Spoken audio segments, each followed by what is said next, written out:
স্বাগতম জনাইছোঁ সকলোকে আমাৰ ইউটিউব চেনেল আছাম এডুকেশ্যন এছলৈ। আজি আমি ক্লাছ 10ৰ মেথছৰ সলিউশ্যনবোৰ কৰিবলৈ ওলাইছোঁ। ক্লাছ 10ৰ মেথছটো এতিয়া নতুন এডিশ্যন হ'লগৈ। চ' তাত কিছুমান এক্সাৰচাইজ বহুতখিনি কমাই দিছে আৰু সেইখিনি জেগাত বেলেগ কিবা কিবি সোমাই দিছে। চ' ইয়াৰ আমি আজি লেচন নম্বৰ 1 ক্লাছ 10ৰ মেথছৰ লেচন নম্বৰ 1 বাস্তৱ সংখ্যাৰ অনুশীলনী 1.12 কৰিবলৈ ষ্টাৰ্ট কৰিছোঁ। আৰু আপোনালোকে এই ভিডিঅ'খনত ক্লাছ 10ৰ মেথছৰ গোটেইবোৰ চেপ্টাৰৰ সলিউশ্যন ষ্টেপ বাই ষ্টেপ পাই যাব। আপোনালোকে চাই যাব আৰু আমাৰ চেনেলখন ছাবস্ক্ৰাইব কৰি থৈ দিব। আহক আমি আজি লেচন নম্বৰ 1ৰ এক্সাৰচাইজ 1.1ৰ কুৱেশ্যন নম্বৰ 1ৰ সলিউশ্যনটো আমি কৰোঁ। চ' এইটো চাওক কুৱেশ্যনটো আমাৰ কি আছে দিয়া 1.1 এক্সাৰচাইজ প্ৰতিটো সংখ্যাকে ইয়াৰ মৌলিক উৎপাদকবোৰৰ গুণফল হিচাপে প্ৰকাশ কৰা। কুৱেশ্যন নম্বৰ 1টো আছে 140156 আৰু ইয়াত কি বুলি কৈছে যে মৌলিক উৎপাদকবোৰ গুণফল হিচাপে প্ৰকাশ কৰা মৌলিক উৎপাদক। চ' আগতে আমি সলিউশ্যনটো কেনেকৈ কৰিম ইয়াৰ আমি আগতে কি কৰিব লাগিব ইয়াত যে 140টো দিয়া আছে এই 140ৰ মৌলিক উৎপাদকীকৰণ কৰিব লাগিব আগতে মানে ইয়াক ভাঙিব লাগিব। চ' আমি কেনেকৈ কৰিম ইয়াত চাওঁ যেনেকৈ আমাৰ ইয়াত 140টো আছে ইয়াক আমি কি কৰিব লাগে ভাঙিব লাগে। 142 কিহৰ পৰা বিভাজ্য হয় 140 উৎপাদকবোৰ কি হয় সেইবোৰ আমি ওলাব লাগিব। চ' আমি আগতে কি কৰিম 14টো আমাৰ কি হয় যুগ্ম সংখ্যা। তো যুগ্ম সংখ্যা কিহৰ পৰা যাব আমাৰ 2ৰ পৰা ডিভিজিবল হয়। তো আমি 2ৰ পৰা চেক কৰিম 2 কিমান গুণ 14 2 7 গুণ 14 আমাৰ কি থাকিলে শূন্য থাকিলে এইটো লিখি দিব ইয়াত।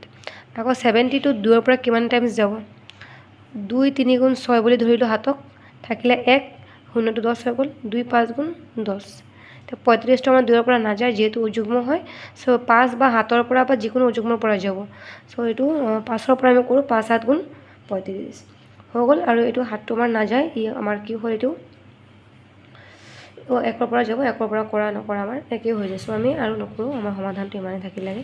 চ' এতিয়া আমি ইয়াত লিখিব লাগিব এতিয়া 140 ইকুৱেল টু 140 আমি ভাঙি মেলি 140ৰ উৎপাদক কি পালোঁ 2 × 2 × 5 × 7 আমি ইয়াক এনেদৰে লিখিব পাৰি 2 ইয়াত কেইবাৰ আছে আমাৰ দুবাৰ আছে সেই গতিকে 2 স্কুৱেৰ কিন্তু 5টো ইয়াত এবাৰে আছে। চ' তাত আমাৰ স্কুৱেৰ নালাগে 7ৰ ইয়াত আমাৰ এবাৰ আছে চ' ইয়াত স্কুৱেৰ নালাগে।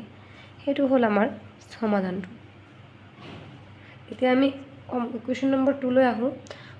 2ত আমাৰ কিমান আছে 156 এইটো চাওক ইয়াক আমি কেনেকৈ কৰিম আমি ইয়াক যেনেকৈ কৰিছিলোঁ আগৰটোক ইয়াকো একেধৰণেৰে কৰিম।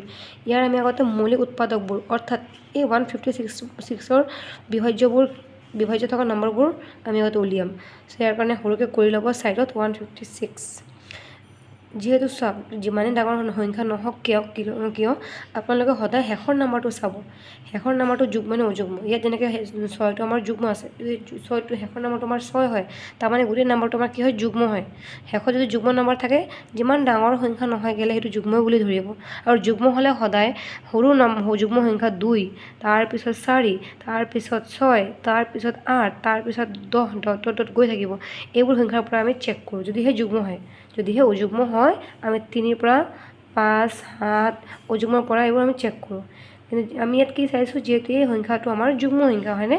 চ' এইটো কিহৰ পৰা আমি চাম আগতে আমি ট্ৰাই কৰিম 2ৰ পৰা যায়নে নাযায় নগ'লে আমি বাকীবোৰ নাম্বাৰ চেক কৰিম। আপোনালোকে ঘপককৈ 4 বা 6 8 লৈ নল'ব এট ফাৰ্ষ্ট সৰু নম্বৰৰ পৰা ষ্টাৰ্ট কৰিব। চ' আমি 2 লৈছোঁ ইয়াত 2 কিমান গুণ 15টো নাই কিন্তু 14 আছে। চ' 15ক আমি কমাই দিলোঁ 14 বনাই দিলোঁ 2 7 গুণ 14 এক পৰিল ইয়াত আহিলে আমাৰ কিমান 16 হৈ গ'ল 2 কিমান গুণ 16 2 8 গুণ 16 এতিয়া 78 এইটো আমাৰ যুগ্ম হয়।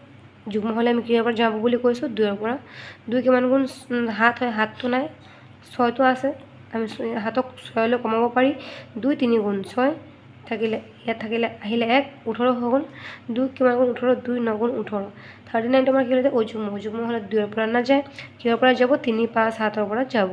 চ' এইটো আমি 3ৰ পৰা এতিয়া কৰিব পাৰি 3 1 গুণে 3 3 3 গুণে 9 13টো আমাৰ কি হয় এইটো আমাৰ মৌলিক সংখ্যা ই আৰু নাযায়। চ' আমি কি পালোঁ 156ৰ উৎপাদকবোৰ ইয়াত লিখি দিব ধুনীয়াকৈ 156 ইকুৱেল টু 2 × 2 × 3 × 13 2 ইয়াত কেইবাৰ পাইছোঁ দুবাৰ গতিকে 2 স্কুৱেৰ ইনটু 3 আমাৰ এবাৰে আছে ইয়াত নালাগে আৰু আমাৰ 13 এবাৰে আছে ইমানে আমাৰ আনচাৰ। চ' আপোনালোকে এইবোৰ অলপ ঘৰত ট্ৰাই কৰিব একেবাৰে ইজি হয় বাকীবোৰ সলিউশ্যন আপোনালোকে পাৰ্ট 2ত পাই যাব।